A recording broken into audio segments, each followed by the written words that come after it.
पंतप्रधान मोदींचा आज मुंबईतल्या घाटकोपरमध्ये रोड शो। मुंबईतल्या वाहतुकीत बदल। एलबीएस मार्ग दुपारी 2 ते रात्री 10 पर्यंत बंद। मोदींच्या रोड शोसाठी महायुतीकडून जय्यत तयारी। लालबहादूर शास्त्री मार्गावरून घाटकोपर स्थानकाकडे जाणाऱ्या मार्गावर बॅरिगेडिंग। रोड शोच्या मार्गावर रस्त्याच्या दुतर्फा महायुतीतल्या पक्षांचे झेंडे। मुंबई पुणे एक्सप्रेसवेवर आज रात्री 12 वाजेपर्यंत जड वाहनांना बंदी। मोदींच्या मुंबईतल्या रोड शोच्या पार्श्वभूमीवर बंदी घालण्याचा निर्णय। नाशिकच्या पिंपळगाव बसवंतमध्ये आज पंतप्रधान मोदींची सभा। दिंडोरी, नाशिक, धुळ्याच्या उमेदवारांच्या प्रचारासाठी एकत्रित सभेचं आयोजन। सभेची जय्यत तयारी। नाशिकच्या पिंपळगावमध्ये मोदींची सभा। ग्रामविकास मंत्री गिरीश महाजन यांच्याकडून सभास्थळाची पाहणी। नाशिकात पंतप्रधान नरेंद्र मोदींच्या दौऱ्यापूर्वी पोलिसांकडून आंदोलनकर्त्यांची धरपकड। ठाकरे गटाच्या काही पदाधिकाऱ्यांनाही नोटीस। पंतप्रधान नरेंद्र मोदी यांच्या कल्याणमधील सभेची तयारी अंतिम टप्प्यात। सभेच्या अनुषंगाने कल्याण शहरात चोख पोलीस बंदोबस्त। भिवंडी लोकसभेचे उमेदवार कपिल पाटील यांची माहिती। लोकांनी ठरवले दिल्लीतील मुख्य इंजिन बदलायचं। लोकांनी मोदींना रस्त्यावर आणलं। वसईतल्या सभेतून उद्धव ठाकरेंचा पंतप्रधान मोदींवर निशाणा। इंजिनामागून इंजिन जोडतात ते वाफेचं इंजिन, हे थापांचं इंजिन। उद्धव ठाकरेंची महायुतीवर टीका। उद्धव ठाकरे यांचा आज नाशिक दौरा। नाशिक लोकसभेचे उमेदवार राजाभाऊ बाजे यांच्या प्रचारासाठी सभेचं आयोजन। मुंबईत मोदींना रोड शो का करावा लागतो? 10 वर्षात काही केलं नाही का? भाई जगताप यांचा भाजपला सवाल। घाटकोपरमध्ये ढिगाऱ्याखाली अजूनही 30 ते 40 लोक अडकल्याची भीती। रेस्क्यू ऑपरेशन अजूनही सुरू।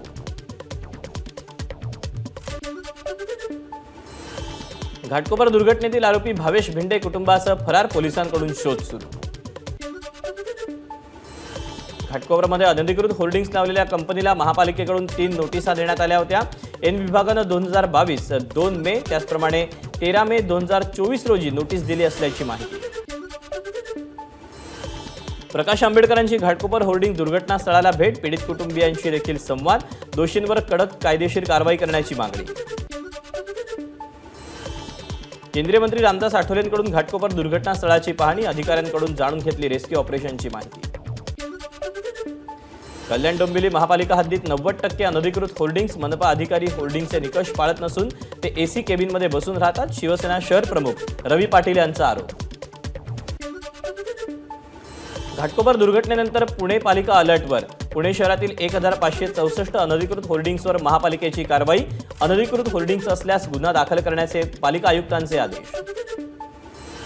निवडणुकीआधीच उद्धव ठाकरेंकडून राष्ट्रवादीशी संधान। राजकीयदृष्ट्या हे आम्हाला निवडणुकीनंतरच लक्षात आलं। माझा विजनमध्ये देवेंद्र फडणवीसांचे आरोप। लोकसभेची निवडणूक मोदी विरुद्ध राहुल गांधी। उपमुख्यमंत्री देवेंद्र फडणवीस यांचं माझा विजनमध्ये वक्तव्य। उद्धव ठाकरेंकडून अल्पसंख्याक समाजासाठी पायघड्या। ठाकरे गट सर्वात मोठा मुस्लिम धार्जिणा। माझा विजनमध्ये देवेंद्र फडणवीसांची उद्धव ठाकरेंवर टीका। मुख्यमंत्री एकनाथ शिंदे हेच महायुती सरकारचे बॉस। माझा विजन कार्यक्रमामध्ये उपमुख्यमंत्री फडणवीसांचं विधान। तर पवार शत्रू नाहीत, राजकीय विरोधक असल्याचंही वक्तव्य।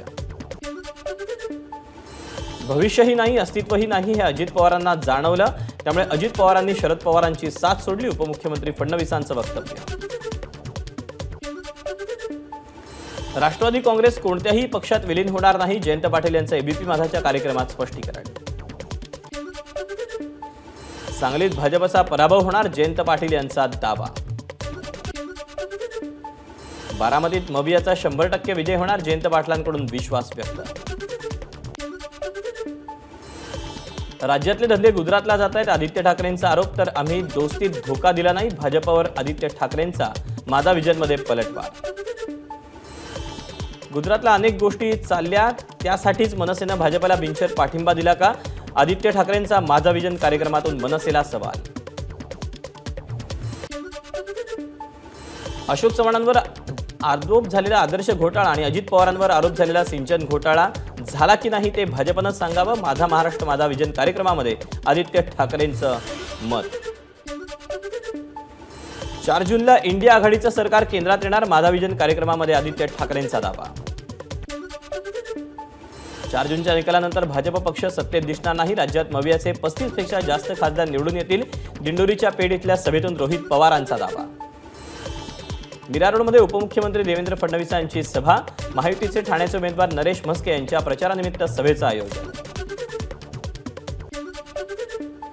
बीडमध्ये मतदानाच्या दुसऱ्या दिवसापासून पंकजा मुंडे लागल्या कामाला. जिल्ह्याभरातील पदाधिकारी कार्यकर्त्यांची घेतली भेट. महाविकास आघाडीचे उमेदवार भारती कांबळे यांच्या प्रचारासाठी वसईच्या वायसीएम मैदानात उद्धव ठाकरेंची सभा संपन्न. वसईतल्या कार्यकर्त्यांशीही साधला संवाद. पालघर लोकसभेचे महायुतीचे उमेदवार हेमंत सावरा यांच्या प्रचारासाठी फडणवीसांची जाहीर सभा. वसईवाल्यांना वसईतच निपटवून टाका, देवेंद्र फडणवीसांचा हितेंद्र ठाकूर यांना टोला.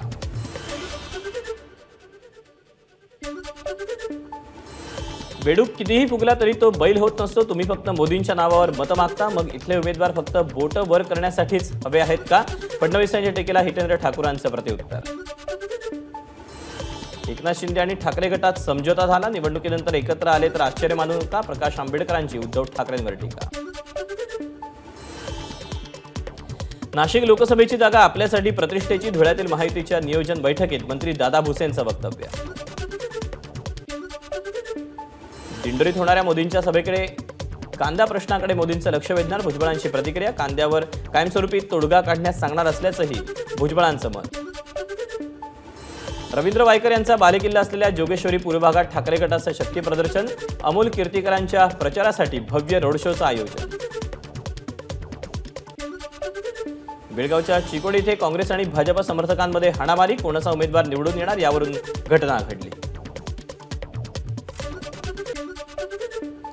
पालघरच्या डहाणू आणि तलासरी तालुक्यात वादळी वाऱ्यासह झालेल्या अवकाळी पावसानं अनेक घरांचं नुकसान. माकप आमदार विनोद निकोल यांच्याकडून नुकसानाची पाहणी. सोलापूर शहरात विविध भागात वादळी वाऱ्यासह जोरदार पाऊस. दुपारपर्यंत कडक ऊन, त्यानंतर अचानक पावसाच्या सरी बरसल्यानं नागरिकांची तारांबळ. वाशिम जिल्ह्यात आज सलग 5व्या दिवशी अवकाळी पावसाची हजेरी. उकाड्यापासून त्रस्त असलेल्या नागरिकांना काहीसा दिलासा. पुण्याच्या शिरूर तालुक्यातील मांडवगण फराटा गावातील शेतकरी राजेंद्र घाडगे यांची अवकाळी पावसानं 3 एकर केळीची बाग भुईसपाट. 13 लाख रुपयांचं नुकसान.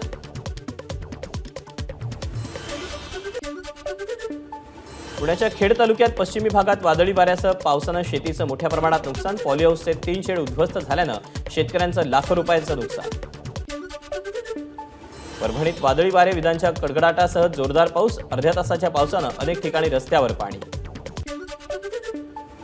रायगडच्या खालापूरमध्ये जोरदार अवकाळी पाऊस. उकाड्यामुळे हैराण नागरिकांना काहीसा दिलासा.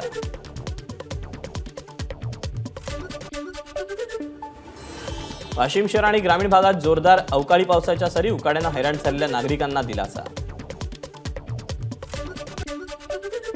विजांच्या कडकडाटासह संपूर्ण कोकणात मध्यम स्वरूपाच्या पावसाचा अंदाज. तर पुणे, अहमदनगर, सातारा, सोलापुरात देखील पावसाची शक्यता.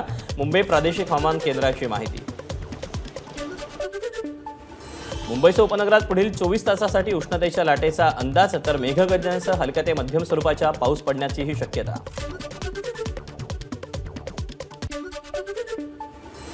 नवी मुंबईतल्या खारघरमधील चतुर्भुज सोसायटीतील 10व्या माळ्यावरील घराला आग लागली. आगीत घर पूर्णतः जळून खाक.